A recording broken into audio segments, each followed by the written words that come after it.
Sumama ang resibo sa tinaguriang Oplan Paglalansang Omega, isang bypass operation para tugisin ang mga sangkot di umano sa iligal na kalakalan ng dilisensyadong mga baril sa Giginto, Bulacan. Matimbog na kaya sila ng mga otoridad? Problema sa iba't ibang lugar sa Pilipinas ang loose firearms o mga hindi lisensyadong baril na karaniwang ginagamit sa samut-saring krimen. Dahil dito, inilunsad ng Philippine National Police ang Oplan Paglalansang Omega para maaresto ang mga nasa likod ng pagbebenta at paggamit ng mga illegal na firearms. June 7, 2024, nagsagawa ng operasyon ng CIDG, Regional Field Unit ng Bangsamoro Autonomous Region. Ang kanilang target, isa sa pinakamatinik daw na gun runner sa Lanao del Sur. Maya-maya pa, naispatana ng mga operatiba ang ilang lookout ng grupo.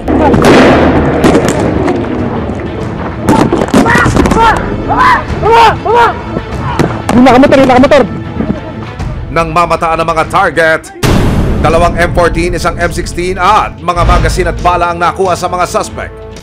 Isipin na lang natin itong mga malalakas na baril na punta sa mga unauthorized individuals or sa mga criminals. So, pag nagamit nila to, it will really cause a lot of damage to the community.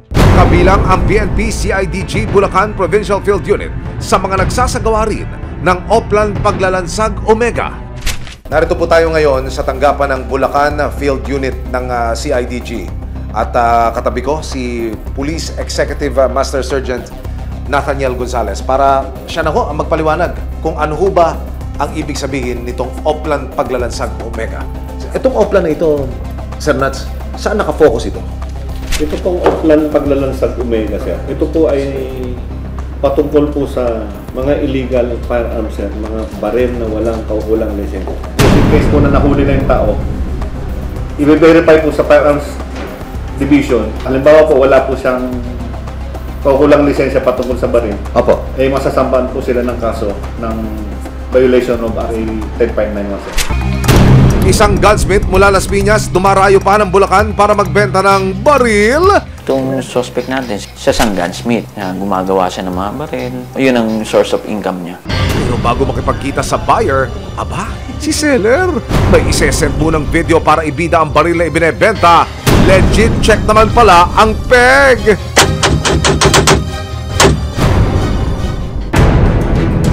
Sa palitan ng messages ng target at ng mga pulis, agad itong kumagat sa bitag ng mga operatiba. Through series ng conversation, na-confirm natin talaga na pumayag na siya na makipag-meet sa isang lugar. Pinano na namin kung paano isasagawa itong bypass operation natin.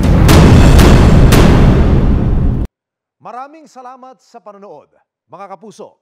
Para masundan ang mga reklamong nasolusyonan ng resibo, mag-subscribe lamang sa GMA Public Affairs YouTube channel.